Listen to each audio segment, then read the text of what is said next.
The first experiential field learning experience that you have is the challenging experience. For this, there have been a lot of different types of examples that students have gone out and done and written about and reflected on. And so we're going to go over that in a minute. I just want to talk about the specifics for this assignment first. This assignment can be a little bit more challenging due to COVID and the world that we're currently living in. And so I know that there may be some activities that you would want to engage in that just aren't possible or aren't safe right now. And so I want you to take that into account first. I don't want you to push yourself to the point where you're doing an activity or engaging in an unsafe situation. And so if you do something that, is in person or around other people, make sure you're taking the proper precautions to do so. And also feel like you don't have to put yourself into an unsafe situation to complete this assignment. Over the past couple semesters, we've been very creative with coming up with things that you can do that don't have to be in person. This challenging experience should be something that you do from the beginning of the semester to the end of the semester. So I don't want you to reflect on something that happened prior to this semester because the point is to push you past the point you're beginning the semester in. And so I want you to see some growth in yourself through this assignment. Um, Once you do the experience and you begin to write your paper, the requirement is a minimum of 3 pages. And I would say that most people write more than 3 pages. This is a lot of information you want to get into this paper. Um, the attendance of the event should be documented in some way. So you can kind of screenshot something as long as it doesn't break anybody's confidentiality. You can take a selfie. Um, you know, just kind of be creative, and that you can include with the assignment, like maybe at the end of the paper or even just as a separate document when you turn it in on Canvas. Um, the entire paper should be written in APA style. So that includes a cover page as well as a reference page. And so for this, there isn't any number of references that you should use. There's no set expectation. However, whatever the event that you're attending is or the activity that you get yourself involved in, there may be things that you want to explain or learn about that experience. And so I want you to talk about that using the sources of information. And so you want to properly cite any of those sources or any of those quotes you might use, and then add that reference page. And so make sure you have that included if necessary. In addition, all of the formatting should be APA appropriate. So size of font, type of font, the double spacing, margins, paragraph format, all of that stuff. In both the assignment prompt and in your syllabus, it talks about some of the things that your assignment should include, which is your reasons for choosing that experience. What kind of preconceived notions might you have?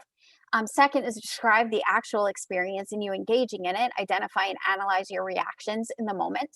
And then third, to reflect and discuss what you learned about yourself with respect to the human sexuality topics that we're talking about and relationships as well within the experience. How will your work benefit from doing this? So, how are you going to benefit your future clients by engaging in an experience like this?